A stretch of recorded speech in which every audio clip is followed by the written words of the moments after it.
The exercise, which is being carried out by a joint team of security personnel from the Nkwantanang Municipal Assembly, the Madina District Police and officials from the Accra Regional Police, is expected to last for 30 days, after which permanent solutions will be put in place. The Madina Zongo Junction stretch of the Madina Highway is notorious for on-street parking and trading activities by commercial drivers and traders respectively. Some pedestrians have also developed the practice of crossing the road at unauthorized places and disregarding the many completed footbridges on the stretch. These activities have often resulted in road accidents, leading to the loss of lives of many people. However, the Greater Accra Regional Minister, Henry Quartey, under the Operation Let Accra Work, is determined to put a stop to it. The Madina Divisional Commander explains.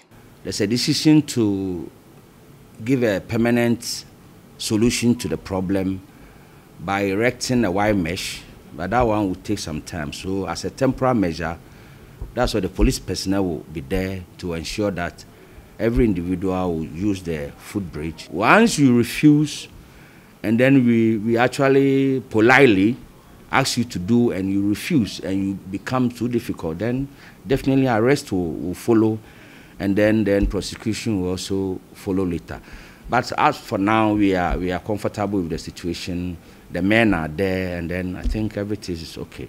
About 15 officials were stationed on the stretch to ensure that pedestrians made use of the footbridges they demonstrated for and forced the government to complete some time back. Drivers who also parked on the stretch, causing heavy vehicular traffic during rush hours, were also sent away. The pavement, which were initially taken over by traders who sold their wares close to the streets, were all cleared. Some pedestrians who spoke to Citi News applauded the initiative. Ghanaians have this culture of not obeying rules. But I believe that the police presence is good. But it's a short time, because I've seen that sometimes the military will come and still it will not match up to anything. So maybe they should write a signboard of a fine that anybody who cross, you pay this. Ghanaians are afraid of fines. When they see that it's visible here, and then if you cross the road, you will pay this. I think it's a step in the right order, because we spent a lot of money constructing these footbridges in a bid to save lives, to prevent the kind of road traffic accidents we used to see here earlier. But since the bridge was commissioned, a lot of people still try to cross the road by foot on the ground, which is very dangerous, and it's an inconvenience for motorists as well. So I think it's in the right order for the police to try and enforce the law today. I hope it lasts anyway. The police also used the opportunity to educate the public on the need to wear a nose mask, and they also enforced the law on the mandatory wearing of nose masks. Hey, why are you not wearing a nose mask?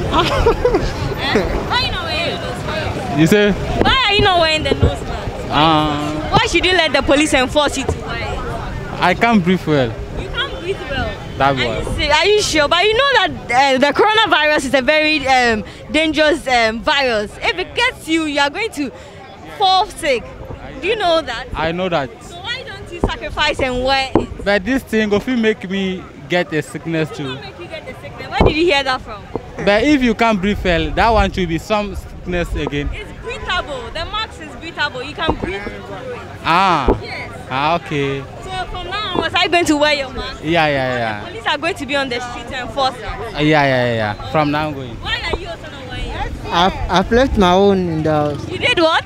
I left my own in the house. You left it in the house, but the police said that the president said that whenever you leave the house, you are supposed to wear your nose mask. Yeah, I know, but I forgot. Yeah. So next time you wear it, right? Yeah, it will be in my pocket whenever I'm going. Even though the presence of the police here is temporary, they are looking at a permanent solution that will ensure compliance and bring sanity here at Madina Zongo Junction. Reporting for Citi News, my name is Shirley Ziru.